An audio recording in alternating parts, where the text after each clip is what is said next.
Thank you guys so much for being here with us. Let's go ahead and start out. Just tell me a little bit about your guys' campaign. Well, thank you for having us. I guess I don't know if I'm supposed to introduce myself, but Zach, Surritt, and Jim Henry, we're back again. We love it so much that we're back.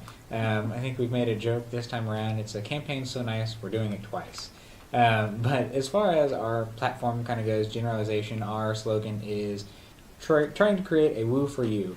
That means that we have together a lot of experience inside and outside of WSGA, both in leadership positions and just being involved in organizations. And we've also kind of had a history of trying to make change through WSGA for the campus. Talking about when I wrote campus accessibility resolutions and counseling services, and Jim's worked on his own resolutions for the past couple of years. So we're very excited to be back and trying to really fulfill the motto of students serving students is what we're really all about. I think you nailed it, so. Awesome, thank you. So both campaigns have ideas to reduce the cost of supplies for students on campus, specifically with textbooks.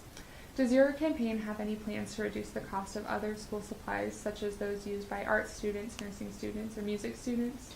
So I've worked at the bookstore on and off for about a year, and I definitely understand how much both textbooks and the supplies can be. I know that for nursing bundles especially, they can range from $800 to $900 just for one bundle, for one semester.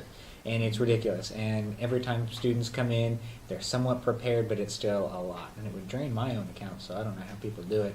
But we really want to start these conversations with the Ichabod shop and trying to see what we can get. Of course, it'll start small. But if it means talking to departments like the nursing department or the music department or the art department about what can we do and what resources are available so that way students don't have to spend so much money on supplies, then that's definitely the best place to start. For me, I think one of the biggest things that WSJ can do is make sure that we support student initiatives and student organizations. I know specifically the art department has their own student organization. The music department actually has quite a few for different groups of instruments and stuff like that. So they have different organizations that each can request up to $3,000 of funding, and typically they will use that for conferences and supplies and stuff like that. I know the Washburn cadets actually just came in this last year and requested $2,000 just for supplies for their program. So that's something that we want to market a little bit better so that people know that that kind of funding is available for them. Great, thank you. WSGA recently passed a resolution to ask for more student input or involvement in the Washburn Board of Regents meetings. How does your campaign plan to work with the Washburn administration to ensure that student voices are being heard in the decision-making process of the university? So I think that's a great place to start. That's really what WSGA is for. It's all about linking up organizations and being that kind of middleman, that representation of all students to the administration, to the Board of Regents. I was one that wrote the resolution as budget director to create that student voice in the Board of Regents, and so we've started that discussion now. It might be an oral presentation or a written presentation to the Board of Regents every week or every month at their meetings. I'm very excited about that. But it's so important because we want to make sure that as an administration, we continue to work with people like Dr. Farley and Dr. Grosbich and the other vice presidents and the Board of Regents members themselves. We feel that we have a pretty good connection with the vice presidents and with President Farley, but when it comes to the Board of Regents, I might know one or two, but a lot of people are very distanced from the Board of Regents. We want to make sure that we're having meetings with regents.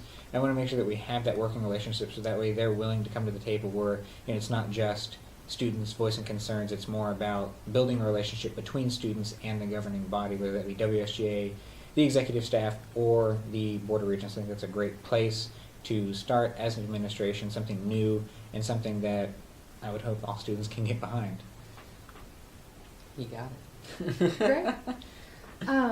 Why do you believe that you are the best choice to become the next president and vice president of WSGA and for our student body? Well, like I said earlier, we've got a lot of experience inside and outside of WSGA. I myself have served as a senator and on the exec staff. Jim has served in leadership roles in Senate for 2 years on different capacities, and so we're very familiar with the process of WSGA. But we've also served in different organizations in leadership, Kappa Sigma, Hope Through Headphones. He serves in the Innovation Club and founder of the United Nations Association. So we know what it takes to become a student organization, to run a student organization, but we're also very comfortable with the leadership positions. I think that it's kind of best summed up by our slogan. Yeah, so it's best summed up by when you vote for Surritt Henry, you're voting for experience and you're voting for progress. Essentially, you're voting for a woo for you. Thanks. So based on your experiences at Washburn, how would you describe the culture of the university, and how would your administration help to grow or change this culture?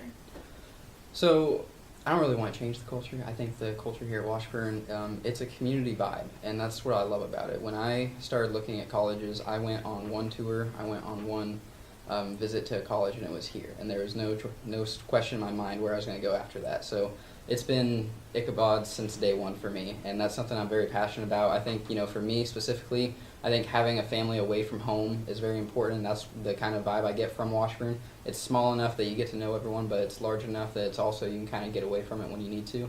And that's something that I think everyone enjoys about Washburn itself. I think, for me too, a goal of mine is, we've been asked before, what is success going to look like for your administration? For me, it's trying to expand Washburn within the city of Topeka. I think I want to get Washburn more integrated into the Topeka community. Topeka's kind of taking a model of Wichita, which has seen exponential growth over the last decade or two.